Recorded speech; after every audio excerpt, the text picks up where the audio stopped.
똑똑하고 현명한 소비자로 거듭날 수 있는 유용한 정보를 전해드리는 시간입니다. 똑똑한 소비생활. 오늘은 한국소비자원 분쟁조정사무국 조정 2팀 김준권 팀장 전화 연결돼 있습니다. 안녕하십니까? 네, 안녕하십니까? 네, 오늘은 한국소비자원의 소비자분쟁조정위원회 분쟁조정 사례에 대해서 이야기를 해볼 건데요. 먼저 분쟁조정이 무엇이고 또 소비자분쟁조정위원회가 어떤 일을 하고 있는지 설명 부탁드립니다.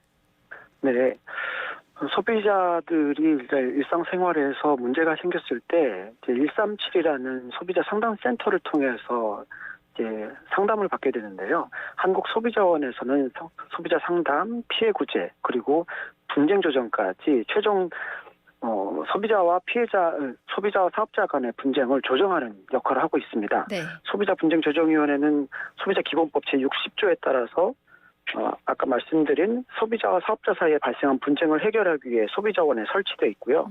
연간 약 4,500여 건의 분쟁 조정을 처리하는 우리나라에서 가장 대표적인 ADR입니다. 네. 위원회의 조정 결정에 대해서 소비자와 사업자가 모두 수락을 할 경우 재판상 화해 효력이 발생합니다. 알겠습니다. 그럼 오늘 소개해 주실 분쟁 조정 사례는 어떤 게 있나요? 네, 최근에 30대 남성 A씨가 C2C 플랫폼에서 개인 판매자에게 구매한 티셔츠 안쪽에 끈적거리는 하자를 발견하고 이의 제기했지만 C2C 플랫폼은 거래 당사자가 아니라는 이유로 제품 대금 환급 요구를 거절하였고 개인 판매자에 대한 정보도 주지 않았습니다. 이에 소비자는 한국소비자원에 피해구제 신청을 했고 한국소비자원 섬유제품심의위원회에서는 티셔츠에 하자가 있다는 결과를 내렸습니다.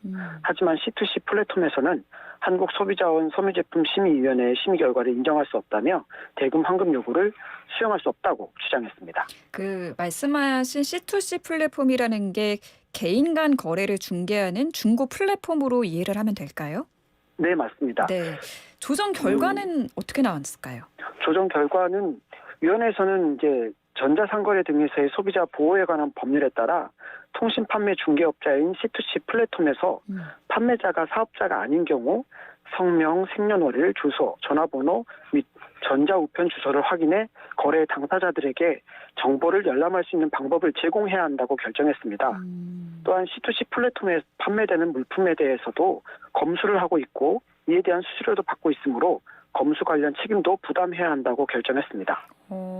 통신 판매 중개업자는 거래 당사자들에게 상대방에 대한 정보를 볼 수 있도록 해야 하는 의무가 있는 거군요.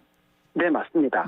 앞서 말씀드렸던 전자상거래법에 의하면 통신 판매 중개업자인 C2C 플랫폼에서는 판매자가 사업자가 아닌 경우 위와 같은 정보들을 거래 당사자들에게 정보를 열람할 수 있도록 방법을 제공해야 합니다. 그러면은 이 정보를 열람할 수 있게 하는 그 의무를 하지 않았을 때 플랫폼 사업자에게도 책임을 묻나요?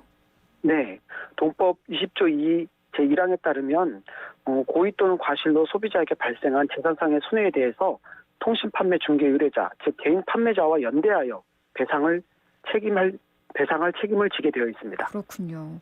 그럼 이번 조정 결정은 어떤 의미가 있을까요?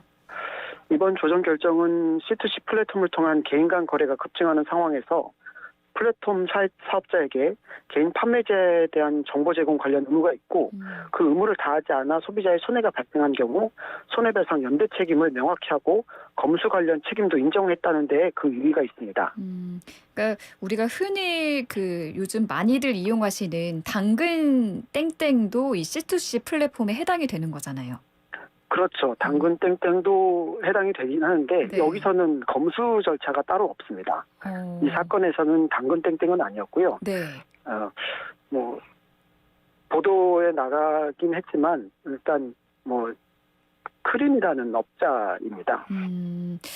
어쨌든 이렇게 개인 간 거래를 이어주는 C2C 플랫폼을 이용하실 때 이용하시는 우리 소비자분들도 주의하셔야 할 것 같은데요. 어떤 점들을 좀 유념하면 좋을까요? 앞으로 비대면 거래가 더 확대될 텐데 편리한 만큼 위험성도 있다는 것을 알고 계셔야 됩니다. 네. C2C 플랫폼만 절대적으로 믿기보다는 한 번 더 꼼꼼하게 살펴보실 필요가 있고요. 누가 판매한지도 모르는데 플랫폼만 믿고 사는 것보다는 서로 신뢰를 위해서 기본적인 정보는 공유한 상태에서 사고 파는 것이 앞으로 C2C 플랫폼이 나아가야 할 방향이 아닌가 싶습니다. 맞습니다. 오늘 말씀 여기까지 듣도록 하겠습니다. 고맙습니다. 네, 감사합니다. 네, 지금까지 한국소비자원 분쟁조정사무국 조정 2팀 김준권 팀장이었습니다.